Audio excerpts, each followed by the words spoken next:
नमस्कार दोस्तों, study centre के यूट्यूब चैनल पर आपका स्वागत है। आज हम लोग गणित के 5 अति महत्वपूर्ण प्रश्न को शॉर्ट ट्रिक से बनाने का प्रयास करेंगे, जो आगामी सभी परीक्षाओं में बहुत ही महत्वपूर्ण और बार बार पूछे जाने वाले प्रश्न हैं। आगामी सभी परीक्षाओं में इस तरह के ही प्रश्न आपके एग्जाम्स में आएंगे, तो सभी प्रश्नों को आप लोग बहुत अच्छे तरीके से समझने का प्रयास करेंगे और खुद से भी बनाने का प्रयास करेंगे। तो चलिए दोस्तों, आज का हमारा पहला प्रश्न है, 5 से विभाज्य 3 क्रमागत प्राकृत संख्याओं का योग 225 है, उनमें सबसे बड़ी संख्या कौन सी है। तो बहुत ही सिंपल प्रश्न है दोस्तों। इस तरह के प्रश्न को बनाने के लिए ज़्यादा कुछ करने की ज़रूरत नहीं पड़ती है।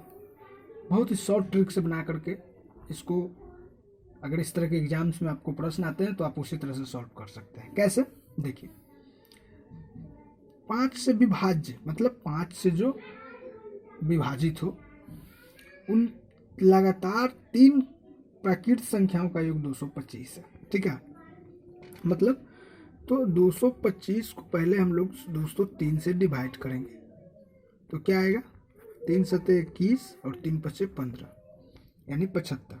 तो ये 75 जो आया दोस्तों वो बीच वाली संख्या है। ठीक है, तो ये 5 से विभाजित है तो ये बीच वाली संख्या है। तो अभी इससे पहले क्या हो जाएगा, जो 5 से विभाजित हो तो वो 70 होगा, क्योंकि न 71 5 से विभाजित है, न 72, न 73, न 74, तो ये 70 हो जाएगा। अब इसके बाद न 76 है, न 77 है, न 78 है, न 79 है, न 80, ये 80 हो जाएगा 5 से विभाजित। तो ये तीनों लगातार 5 से विभाजित संख्या है। अब पूछ रहा है इनमें सबसे बड़ी संख्या, तो सबसे बड़ी संख्या कौन सी दोस्तों, 80 है। तो हमारा आंसर क्या हो जाएगा, 80। तो देखेंगे 80 किस ऑप्शन में है, तो ऑप्शन नंबर सी क्या हो जाएगा, सही हो जाएगा दोस्तों। तो मैं उम्मीद करता हूं दोस्तों यह प्रश्न आप लोगों को बहुत अच्छे तरीके से समझ में आ गया होगा, और यदि इस तरह के प्रश्न आपके एग्जाम में आते हैं तो आप बहुत ही आसानी से सॉल्व कर सकते हैं। चलिए अगले प्रश्न की ओर चलते हैं। बहुत ही महत्वपूर्ण प्रश्न है दोस्तों। कह रहा है, मयंक ने एक बिल का 3/5 भाग भुगतान किया है। यदि बिल का ₹400 अब भी चुकाना शेष है तो बिल का कुल रकम कितना था। तो बहुत ही सिंपल प्रश्न है दोस्तों। कह रहा है कि मयंक जो है वो एक बिल का 3/5 भाग, कहने का मतलब क्या हुआ, पूरा भाग जो 5 है उसमें से 3 भाग उसने पेड कर दिया है, यानी जमा कर दिया। बचा कितना भाग, 2 भाग। ये 2 भाग बचा हुआ है, ये अभी भी जमा करना है। और कह रहा है कि 400 भी चुकाना है, तो मतलब 2 रेशियो बराबर क्या हो जाएगा, 400 हो जाएगा। तो 1 रेशियो बराबर क्या हो जाएगा, 200 हो जाएगा। और जब 1 रेशियो बराबर 200 हो जाएगा तो टोटल रेशियो कितना है, 5 है। तो बस 5 रेशियो बराबर क्या हो जाएगा, 5 गुने 200 बराबर क्या हो जाएगा, 1000 रुपये। यानी बिल का कुल रुपये कितना है, 1000 रुपये। तो देखेंगे 1000 रुपये किस ऑप्शन में है, तो ऑप्शन नंबर 1 क्या हो जाएगा, सही हो जाएगा दोस्तों। तो मैं उम्मीद करता हूं दोस्तों यह प्रश्न भी आप लोगों को बहुत अच्छे तरीके से समझ में आ गया होगा, और यदि इस तरह के प्रश्न आपके एग्जाम में आते हैं तो आप बहुत ही आसानी से सॉल्व कर सकते हैं। चलिए अगले प्रश्न की ओर चलते हैं दोस्तों। हमारा अगला प्रश्न है, एक दुकानदार को ₹46 में एक वस्तु बेचने पर 8% नुकसान होता है। 6% लाभ प्राप्त करने के लिए वस्तु का विक्रय मूल्य क्या होगा। तो बहुत ही प्रश्न सिंपल है दोस्तों। इस तरह के भी प्रश्न आपके एग्जाम में आएंगे तो आप बहुत ही आसानी से सॉल्व कर सकते हैं। कैसे, कह रहा है कि जब एक वस्तु को वो 46 रुपये में बेच रहा है तो उसको 8% का नुकसान हो रहा है। मतलब कितने प्रतिशत पर बेच रहा है, 92% पर बेच रहा है। कितने रुपए में, 46 रुपये में। अब 6% का लाभ का मतलब क्या हुआ, 106% पर कितना बचेगा उसको, ये बेच मतलब विक्रय मूल्य बताना है। तो बस क्या करेंगे, 46/92 गुने 106 कर देंगे, यही हमारा आंसर हो जाएगा। इसको कटा लीजिए, 46 दूना को 92 और ये 2 पचे 10 और 2 तिया 6, यानी 6% लाभ कमाने के लिए उस वस्तु को कितना में बेचना होगा, 53 रुपये में। उस वस्तु का विक्रय मूल्य क्या हो जाएगा दोस्तों, 53 रुपये। तो देखेंगे 53 रुपये किस ऑप्शन में है, तो ऑप्शन नंबर सी क्या हो जाएगा, सही हो जाएगा दोस्तों।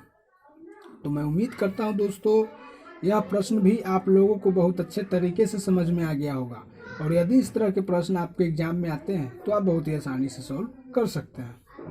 चलिए अगले प्रश्न की ओर चलते हैं दोस्तों। बहुत ही महत्वपूर्ण प्रश्न है। कह रहा है दो संख्याओं के महत्तम समापवर्तक तथा लघुत्तम समापवर्तक का गुणनफल 216 है। यदि एक संख्या 12 है तो इन दो संख्याओं का अनुपात क्या होगा।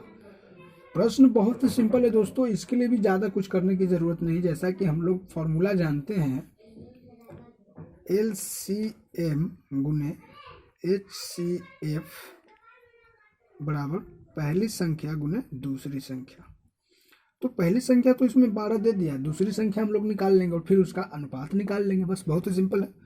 लघुत्तम समापवर्तक और महत्तम समापवर्तक का गुणनफल क्या है, 216 है दोस्तों, बराबर एक संख्या 12 है तो दूसरी संख्या हम लोग निकाल लेंगे। तो यहाँ से दूसरी संख्या बराबर क्या हो जाएगा, इसको कटा लीजिए, 12 एकम 12, 12 8 96, यानी दूसरी संख्या बराबर क्या हो जाएगा, 18 हो जाएगा। तो बोल रहा है इन दो संख्याओं का अनुपात, यानी पहले संख्या और दूसरे संख्या का अनुपात क्या होगा, यही तो हमें बताना है। तो पहली संख्या 12 है और दूसरी संख्या 18 है, तो इसको 6 दूना को 12 और 6 को 18, यानी 2:3 हो जाएगी। तो देखेंगे 2:3 किस ऑप्शन में है, तो ऑप्शन नंबर सी क्या हो जाएगा, सही हो जाएगा दोस्तों। तो मैं उम्मीद करता हूं दोस्तों यह प्रश्न भी आप लोगों को बहुत अच्छे तरीके से समझ में आ गया होगा, और यदि इस तरह के प्रश्न आपके एग्जाम में आते हैं तो आप बहुत ही आसानी से सॉल्व कर सकते हैं। चलिए अगले प्रश्न पर चलते हैं दोस्तों। आज का आखिरी प्रश्न है, बहुत ही महत्वपूर्ण प्रश्न है। यदि 3 क्रमागत संख्याओं का योग 15 है तो मध्य संख्या का वर्ग क्या होगा। 3 क्रमागत संख्या मतलब 3 लगातार संख्याओं का योग क्या है, 15 है। तो पहले क्या करेंगे दोस्तों, 15 को 3 से डिवाइड करेंगे तो क्या आ जाएगा, 5 आएगा। यानी यह 5 जो है वो मध्य संख्या है, मतलब बीच वाली संख्या। इससे पहले क्या होगा, 4 होगा, इसके बाद क्या होगा, 6 होगा। अब देखिए इसका योग 15 आ रहा है, 5 4 9 6 15। तो अब हमें बताना है मध्य संख्या का वर्ग, मतलब 5 है मध्य संख्या, इसका वर्ग अगर हम करते हैं, स्क्वायर करते हैं तो क्या आएगा दोस्तों, 25 आएगा।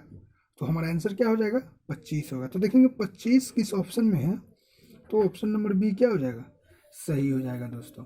तो मैं उम्मीद करता हूं दोस्तों यह प्रश्न भी आप लोगों को बहुत अच्छे तरीके से समझ में आ गया होगा, और यदि इस तरह के प्रश्न आपके एग्जाम में आते हैं तो आप बहुत ही आसानी से सॉल्व कर सकते हैं। मैं उम्मीद करता हूं दोस्तों सारे प्रश्न आप लोगों को बहुत अच्छे तरीके से समझ में आ गया होगा, और सारे प्रश्न अगर समझ में आ रहे हैं और वीडियो अच्छी लग रही है तो चैनल को एक बार ज़रूर सब्सक्राइब करें और नोटिफिकेशन बेल को ज़रूर दबाएं, ताकि वीडियोज अपलोड होते ही उसका लिंक सबसे पहले आप तक पहुंचे। और वीडियो को जितना ज़्यादा हो सके लाइक और शेयर ज़रूर करें।